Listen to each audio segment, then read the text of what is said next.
Tapi kalau video ini benar, ini kalau di H-1, H-2 jelang Pilpres, kemudian ada yang kita sebut biasanya serangan fajar, itu menjadi rahasia umum gitu. Tahun lagi gitu sudah ada gepokan uang 100 ribuan itu nampaknya, dan berkantong-kantong gitu, berdus-dus.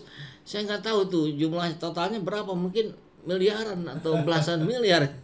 Ngeri sekali, apalagi kalau kita simak misalkan penelusuran dari adanya deklarasi abal-abal dukung terhadap Anies Baswedan yang akan didekatkan dengan ex-HTI dan sebagainya.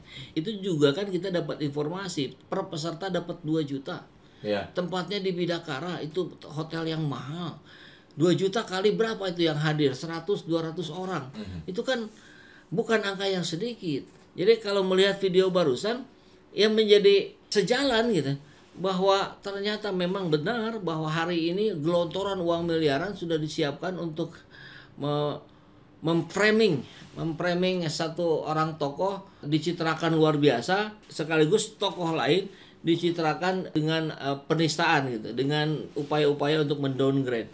Ini cara-cara yang sangat tidak elok gitu. Ini rakyat dibodohi kalau benar cara-caranya seperti ini. Tentu sekali lagi kita berharap video itu bukan benar gitu. Ya. Tapi sebagai antisipasi kita harus terus minimal dari keluarga terdekat kita, lingkungan teman-teman kita untuk terus mengingatkan jangan sampai kita terjebak dalam money politik yang kalau secara hitungan individu mah nggak teka harti gitu kan.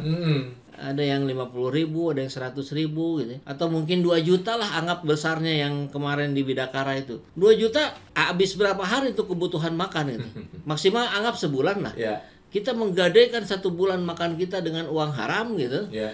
Dengan hasilnya nanti 5 tahun penindasan rakyat yang luar biasa kan, itu jangan sampai terjadi. Ya, suara rakyat itu suara yang sangat mahal sekali. Iya. Tidak bisa dinilai dengan 1 juta, 2 juta, atau bahkan ratusan juta.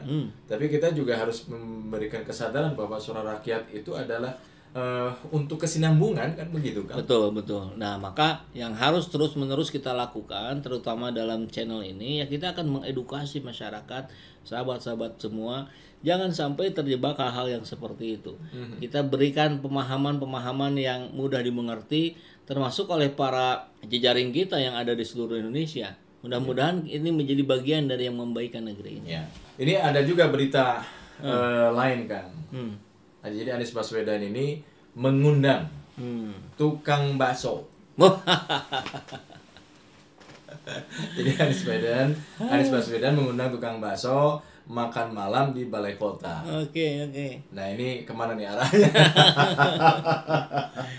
Mungkin saja di situ ada tukang bakso, ada tukang cireng, ada tukang tahu gejrot, itu dan sebagainya.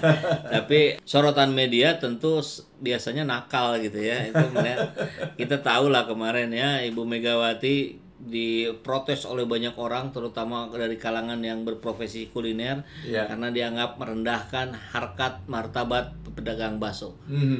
Itu sudah kita bahas di video sebelumnya tentang itu. Nah, ini Anies Baswedan kan orang yang elegan ya, dia tidak pernah merecoki urusan orang lain. Jadi dugaan saya sih ini kenakalan media saja ini yang mencoba menggabungkan.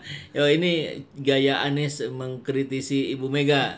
Tapi faktanya saya yakin nggak ada lah pikiran ke sana Pak Anies. Beliau mau fokus ke penyelesaian kerja aja. Bakso, apakah itu disajikan langsung oleh tukang baksonya ataukah disajikan oleh perusahaan catering, ya tetap aja ada kan di prasmanan. Iya kan biasa itu ya, ada apa mie kocok, ada apa gitu. Aduh, ayah wae. Nah, berita berikutnya ini, Presiden Joko Widodo secara resmi menunjuk putranya yang juga merupakan wali kota Solo, Gibran Rakabuming Raka, sebagai ketua pelaksana Indonesia ASEAN Para Games 2022 Organizing Committee. INASPOK. Ketua panitia. Ketua Organizing Committee.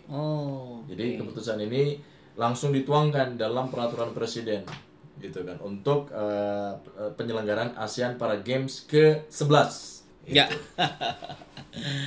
Ini ketika kita mengomentari ini pasti nanti para buzzer bilang, yo bagian ada miss, ada kesalahan dari Pak Jokowi, digoreng juga sama katanya rame-rame. Tapi ya memang itulah saya kira fungsi rakyat jelata itu macam kita-kita ini itu harus mengawal. Kita agak sulit memberikan apresiasi kepada Pak Jokowi ketika Pak Jokowi para games itu misalkan Pak Yanto dari Bandung misalkan ketua KONI anggaplah itu namanya ngarang tuh. Ya sudah, itu hal yang biasa-biasa saja gitu penunjukannya. Tidak ada hal menarik yang untuk bisa kita apresiasi. Tapi ketika dia menunjuk anaknya sendiri, ini harus dikritisi ya bisa-bisa gitu. Kok bisa Gibran Rakabuming Raka? Mau apa indikasi yang dilihatnya? Sebagai wali kota Solo baru juga berapa tahun gitu, belum bisa menunjukkan prestasi yang signifikan. Apa sih dasar ketika dia mampu untuk menjadi sebuah steering committee organizing committee dari penyelenggaraan para games? Kenapa nggak diambil dari orang-orang yang betul-betul bergelut di bidang olahraga? Apakah karena Gibran punya klub sepak bola? Emang sudah berapa lama itu klub sepak bolanya? Baru juga gitu. Semuanya baru gitu. Jadi dengan cerita ini sangat menampakkan upaya Gibran yang sedang dikarbit gitu. Belum siap dipaksakan untuk siap.